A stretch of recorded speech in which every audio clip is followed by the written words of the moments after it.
Hi, everyone. I'm Scott Michlin, back with another edition of KSJE On the Road. We are on the road and on the river today from the Animas River at the new Farmington Wave feature. Just opened a week or so ago, and folks have already been using it, I think, every day. We'll talk to one of the folks behind this project, Warren Unsicker, the Economic Development Director with the City of Farmington, when we come back with another edition of KSJE On the Road.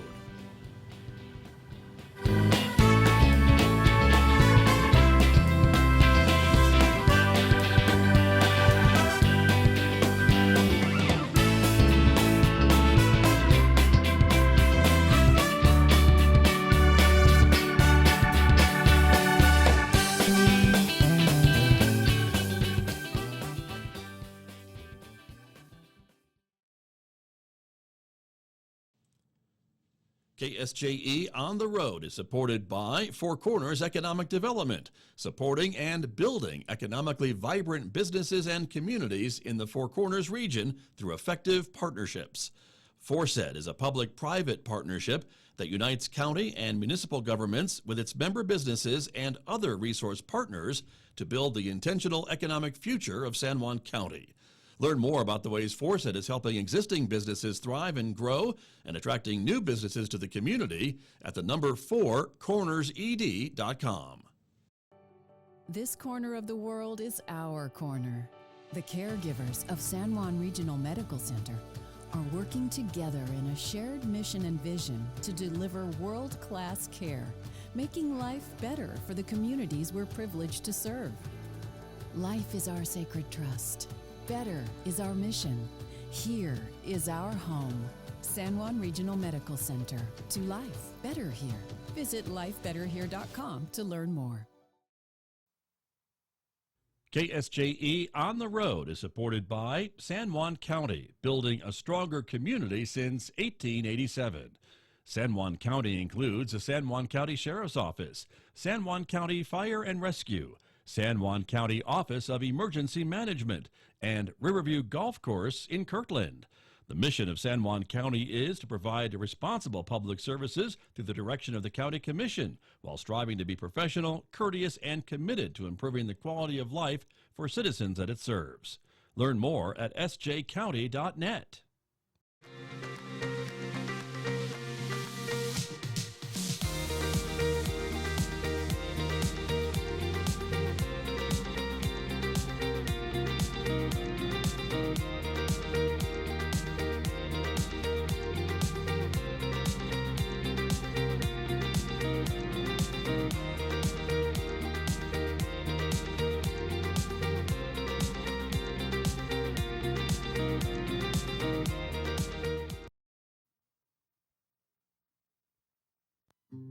There are days when the weight of the world is heavy on your shoulders.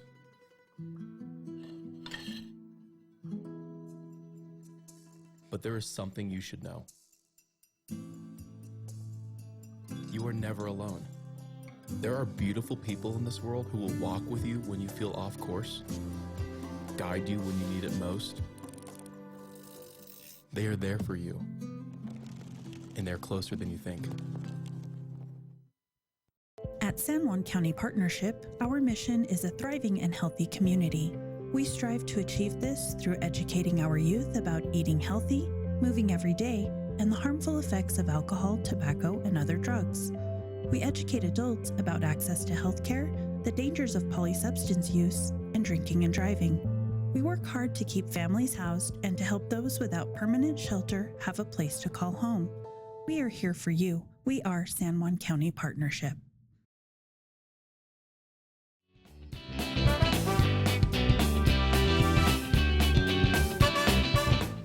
And welcome back, everyone, to the shores of the Animas River. Again, I'm Scott Michlin with another edition of KSJE On the Road, joined by Warren Unsicker, the city's Economic Development Director. Mr. Unsicker, great to have you here. Always a pleasure. Thanks so much for having me on. Thank you for coming to sit with me in the sun and talk about one of Farmington's latest features for the outdoor recreation enthusiast, I guess, right? Yes, absolutely.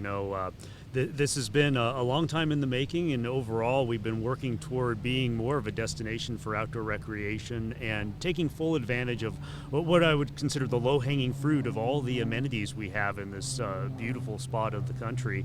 And this is one that we started back planning in 2020, actually, with a plan for numerous features throughout the river.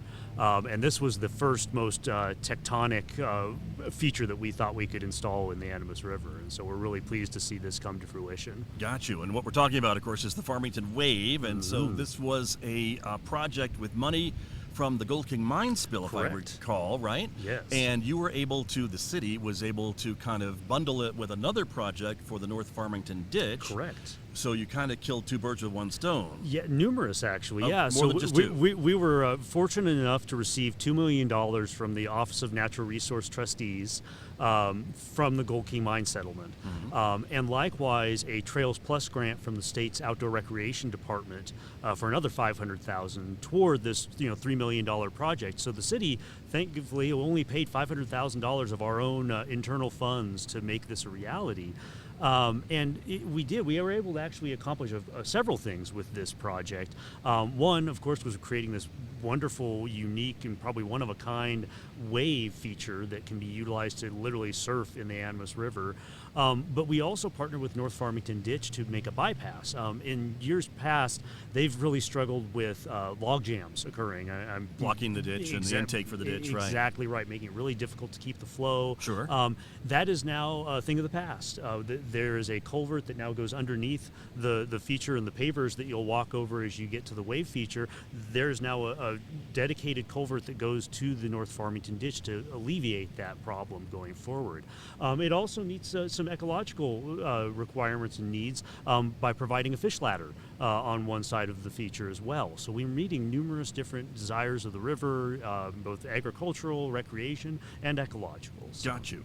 And I think, if I remember too, part of the rules around getting that money was it had to be spent on something river related or outdoor recreation related. Yes. Yeah, the Gold King mine, of course, was a river impact. Yeah, absolutely. And they viewed those impacts to be agriculture, recreation.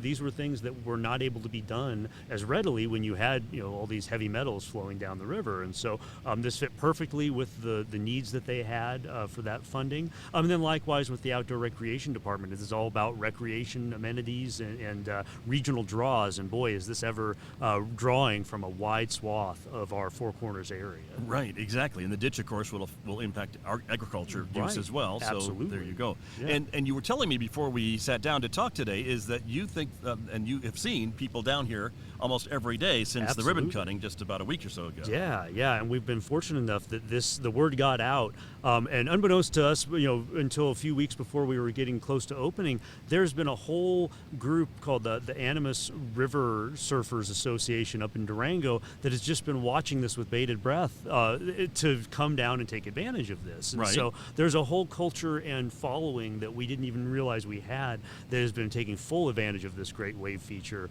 and we're really excited to see what comes from that. They've been paying attention to what you're doing, because this too, again, is maybe different from other wave features on the river and other areas, right? Because it's controlled. Yep. It's a bit wider, I guess, maybe than you'd find elsewhere in a naturally occurring wave formation. Right. And so that's two, I guess, of the pluses. Absolutely. Well, and one of the big reasons for that is the fact that this is a adjustable feature, and adjustable in the sense that we have 3 dams. They call them weirs, but there's basically adjustable dams that can help force the water into the wave feature to keep that static wave flowing. And so as the flow of the river goes up and down, we have the capability to meet that and adjust those weirs to make sure there's enough water or not too much water going into the wave to keep that form. Gotcha. So that's a unique aspect of this. And so while there might be waves on other parts of the Animas, they are not as controlled as this one, and so you kind of take it or leave it depending on the height of the river and the flows of the river and things like that. Precisely right, yeah. And this is specifically forming for stand-up surfing, which is something you don't see everywhere. And so, you can do this sometimes up further north in the Animas, but again, it's very dependent on the flow of the river and the situation and circumstances of that day. Right, and I think we have a lot of our fellow desert dwellers who are going to start brushing up on maybe their surfing skills. Precisely now that right. we have something like this readily available. Absolutely, yeah. And so this is a great opportunity for those, and I think that people are going to really enjoy taking advantage of this thing. Right, it seems like they definitely are. Mm-hmm. And so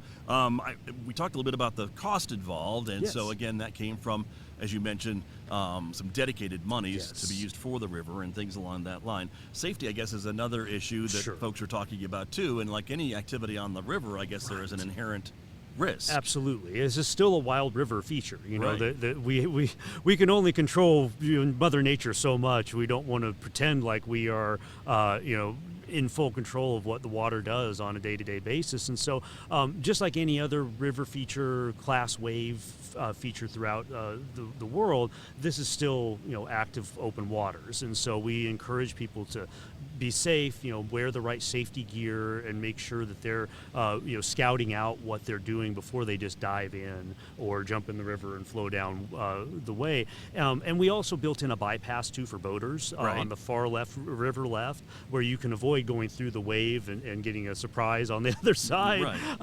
We do have a bypass that is also the fish ladder. And of course, when the weirs are down, you can go through there. But right now, of course, you don't want to run into those dams as they're raised up. So we made sure there is a passageway around that. And I should point out too that there is signage around this feature, and so anyone who's coming to take advantage of it are faced with kind of the rules and how to do it and the cautions and things like that. Right. True. Yeah, right? we encourage people to educate themselves. This is not something that you've necessarily done every day, and so it's important that you do your research, you evaluate what your skill level as a river rafter or river surfer is before you just dive in, because this is a little more intermediate of a feature, and so we encourage people to just really take and evaluate that before they jump in. Sure. And so, but we can see, we're showing some footage right now of people that are enjoying it and kind of showing what you can do on this type of a feature. And I think we'll probably see more of it as folks become more practiced at doing this, because surfing in New Mexico don't usually come hand in hand. Yeah, and that is something, we had, when we did or the CVB did a feasibility study about all the outdoor rec assets we had here, we had everything but saltwater sports. Right. And we're going to show them, but we did. We kind of met that need or that desire of being able to surf out here in the desert. And so it really is something that's unique and I think going to be a draw for our region. And as you mentioned, another one of those Farmington low-hanging fruits is that we have not an abundance of water, but maybe more than other parts of the state. We have 3/5 of it flow through right in our backyard, literally. Exactly right. Yeah, 60% of the surface water of the entire state of New Mexico flows through here. And so, it's something that people just don't realize when they hear about Farmington. Like, there is a significant water sport opportunity here between the rivers and the lakes. There's a lot to be done out on the waters. Right. And so this is added to the city's portfolio of other outdoor recreation. How do you think then that helps Farmington, I guess, maybe show up on other people's lists and places to go and must visit lists and things like that? Yeah, well, and that's the thing is that is so unique about this area is that you really can do so many things within a short distance in time, where you could literally be skiing one part of the afternoon, then down here playing golf or surfing or doing all kinds of other unique things you can't find anywhere else. Right. These are bucket list types of things that people will fly and drive long distances and sometimes from other countries just to find. And so I feel like we're really raising the bar for our community and for the region in terms of what we have to offer. We're also installing an all abilities park. We're putting in these unique features that really put us in a different class of recreation accessibility for our entire community in providing all skill levels opportunities to get out and enjoy the outdoors. Exactly. And you and I have talked about this before too in the past, about there are certain projects that the city is well positioned to do, other projects maybe that not so positioned to do. Maybe a private developer could do them, but maybe something like this I don't know if a private person could get through all the paperwork of dealing with the Army Corps and the river and things like that, or an all-abilities park, but it's the idea, I guess, maybe that the city can do this, and then maybe some private folks will maybe build up, offer additional services around these amenities. And we're already seeing some of that happening. You know, you look at the hotel renovations we've been seeing going on over the last couple of years. You know, the Marriott, the Wyndham Wingate there, the Farmington Inn, you know, all have been renovated as of late because they see the value here, because we are attracting more people. They're staying longer. They're, you know, we've got a lot of construction opportunities too right now that are filling up our hotels, which is a great sign. So we are seeing more reinvestment in the community because people see that the community is investing in itself. And that speaks volumes as people are coming and saying, you know, where could I invest my money next? We're seeing a lot of people that moved away that are actually coming back to Farmington because they see the vibrancy and the growth that's occurring, and they want to be a part of that future. And so we're excited to see more of that occurring, more on all aspects of the recreation side of things, from restaurants, from sports facilities, and we're also, again, seeing hospitality and housing as well, because again, people want to live near these amenities and they want to be a part of the future of this community. So what I hear you're saying is kind of a two-pronged approach. You're not just attracting visitors, right? You're also attracting maybe new business operators or people that want to hire residents and other future potential residents, I guess, for quality of life type issues too. Absolutely. See, to me, this is all workforce development. If I were to, you know, as an economic development hat on, you know, these are opportunities that keep people here and draw people here. And so I think that we're just going to see that continue.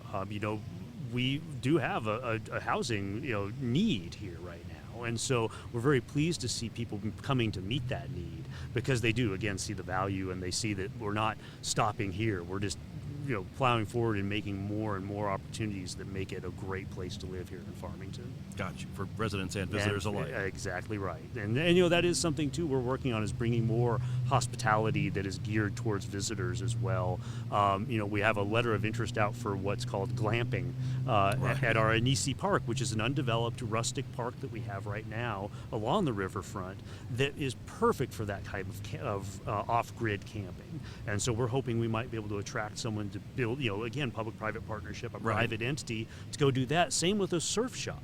You know, I never thought those words would be coming out of my mouth here at Farmington, but we were looking for a surf shop here to locate near the wave. And so, I mean, those are the kinds of things that, again, we're seeing more of. You see Sasquatch XC that just moved into the college's incubator that's fabricating overlander rugged camp trailers. And again, that's exactly what we were hoping would happen, is not only the tourism side, but the manufacturing side on the outdoor recreation sphere.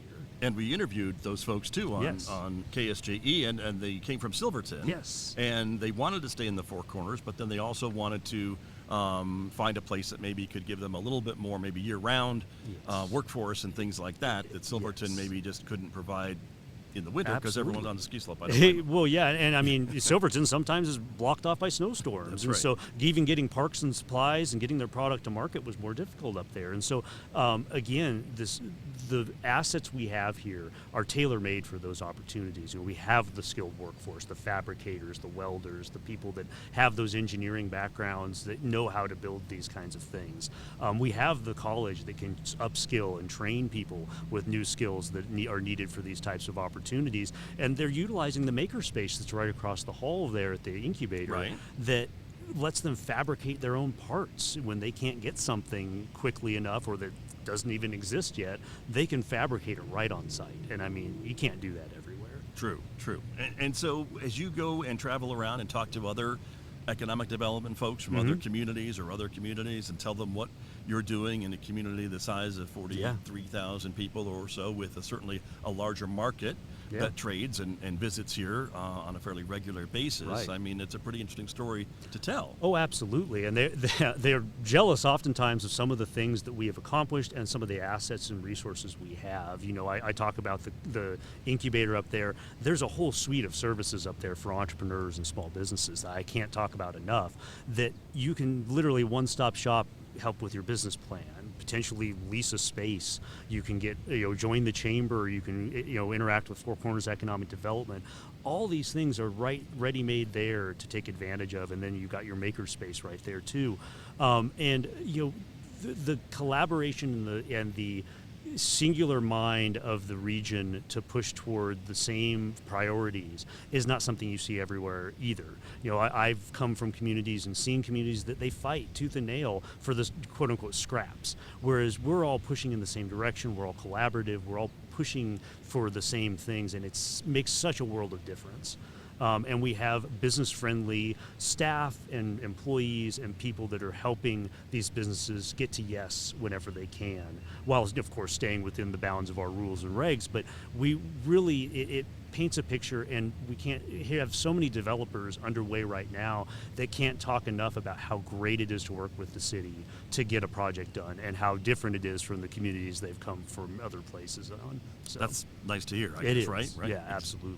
And so in the space we are now, and for folks who aren't aware, we are here at the Farmington Wave feature, which is literally right behind the Farmington Museum on East Main. If you've driven by this area of town, you've noticed certainly a lot of work going on both here in the back of the building and also in front of the building. Is another feature that is coming online, I think, shortly, is the new pavilion for the growers markets, and then other events maybe too throughout the year is what it's designed for. But that's another thing that's happening in town. But this property, I think the city has plans and grander plans for other things to add to. Absolutely.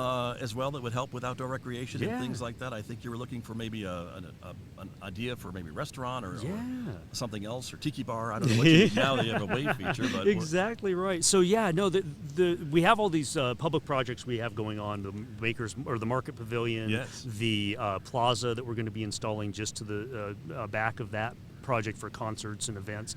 But then we also have this eastern side of the Gateway Park that we're hoping to attract, again, public-private partnership, where we could have a restaurant or a small boutique hotel or some retail that is oriented towards the activities here on the river, that we could lease city land or find some way to help bring those public-private partnerships to the river, because right now and in the past we just haven't had the recreation things that people expect on the riverfront. You don't have a lot of restaurants and coffee shops and rental facilities and things like that. We have wonderful trails, but we just don't have the amenities that go along with what you would expect on a riverfront. You look at a place like San Antonio, or even where I came from in Oklahoma.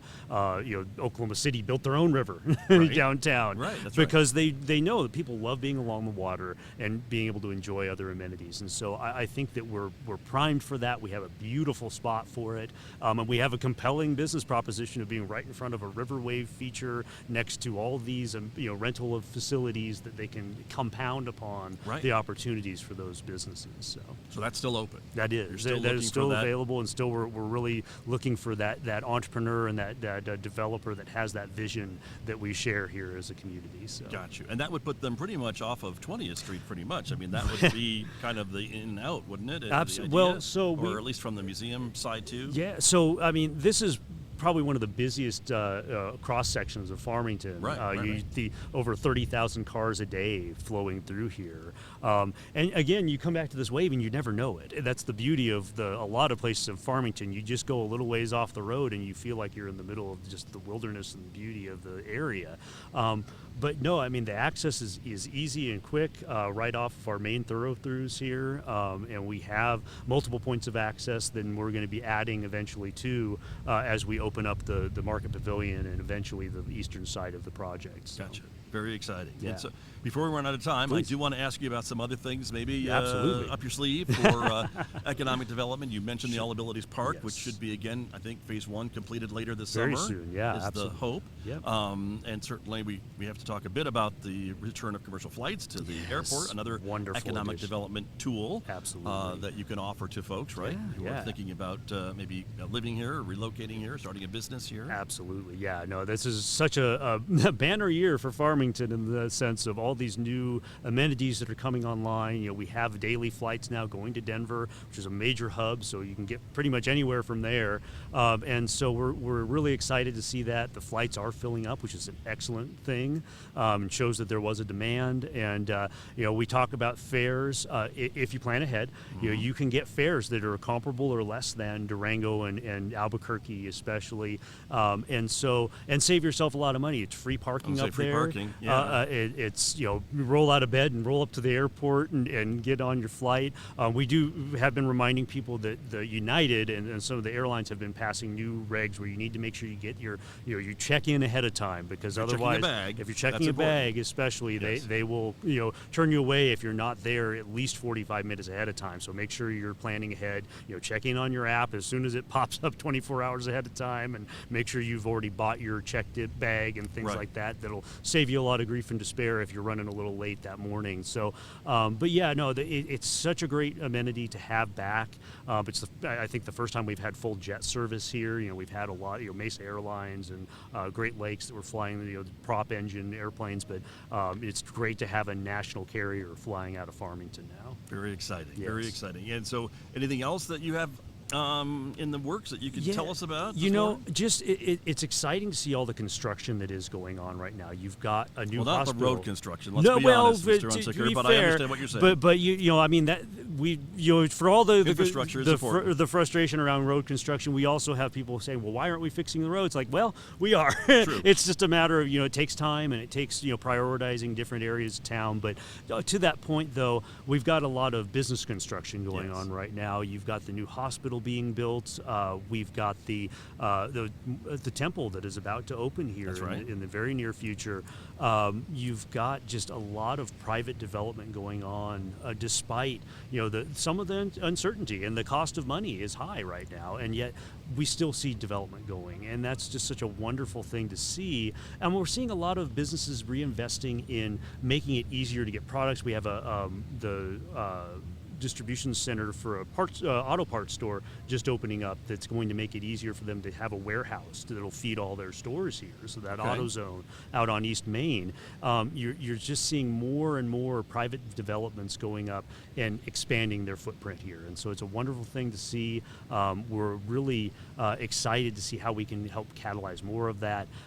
Next week, we're going to be considering a program called CPACE, which is a funding mechanism through the state that allows us to help businesses with offsetting costs of efficiencies in their buildings. So better insulation, better heating, air, cooling, windows, all that fun stuff that will give them long-term financing that can hopefully reduce their costs and their cost of goods as they're building out their facilities. And so we are trying to provide more assets. We're working on our airport industrial park. There's 120 acres just to the north of the runways up there at the airport, and we're doing some geotechnical surveys up there to find out the best places to build so that we can hopefully catalyze some business up there just north of the airport as well. So that would then offer access to the airport, I guess, or the runway, right? If you're doing air freight or things like absolutely, that? Yeah. So, I mean, there's a huge opportunity for very specific types of businesses, but also for logistics distribution, for maintenance repair operations. So there's a lot of opportunity there as well. So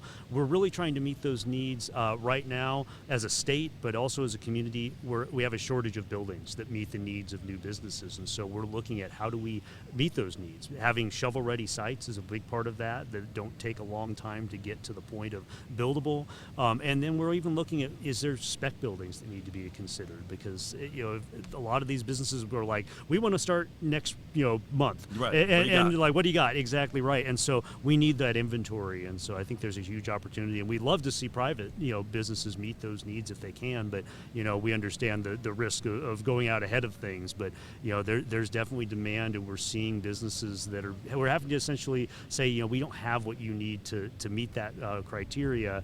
We get a lot of leads from the state, and we just don't have the 150,000 square foot facilities with 50-foot clear heights that we can just throw at them. Sure. Well, and that's not something you can just build overnight either. Absolutely. And probably not want to build unless you have a tenant that's ready to right. to take occupancy, because that's a big investment it is a too. big investment. So yeah, I understand. I understand what you're saying. Warren Unsicker, always great to visit with you. There's always so a much pleasure. going on, and appreciate your efforts and the rest of the folks at the city for putting these projects together. It's not without a team effort, I know. Oh, man, absolutely. And we have a phenomenal team. So thank you so much for your time. We appreciate it, and look forward to more opportunities and projects to announce later. So. Very, very good. Very good. My guest, Warren Unsicker from the city of Farmington. He is the city's Economic Development Director. As someone has always said, a good day at the office is like a day at the river, or a bad day at the office is Something about that. The phrase escapes me, but you get the idea. Being here at the river has been great, and so it's always fun to get out of the studio and be able to take you to our KSJE on the road locations as well. So until next time, thanks so much for joining us, everyone. I'm Scott Michlin, right here from the Animas River and the Farmington Wave feature, and this is KSJE on the road.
County Partnership, our mission is a thriving and healthy community.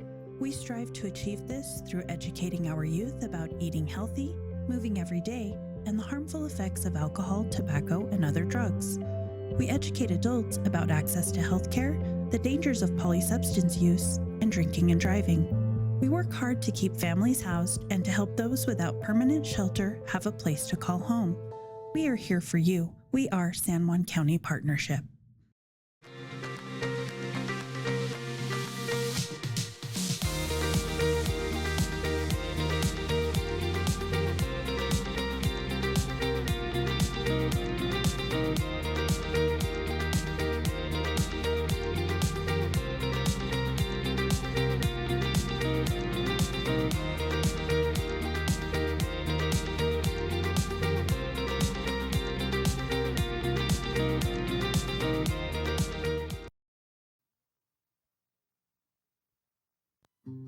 There are days when the weight of the world is heavy on your shoulders.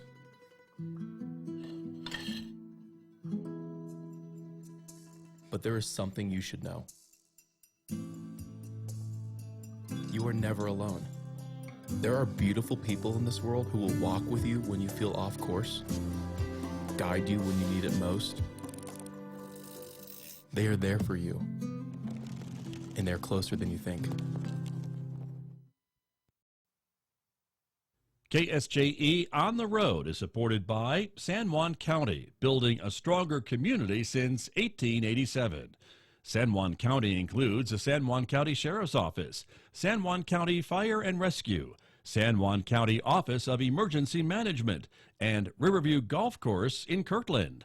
The mission of San Juan County is to provide responsible public services through the direction of the County Commission, while striving to be professional, courteous, and committed to improving the quality of life for citizens that it serves.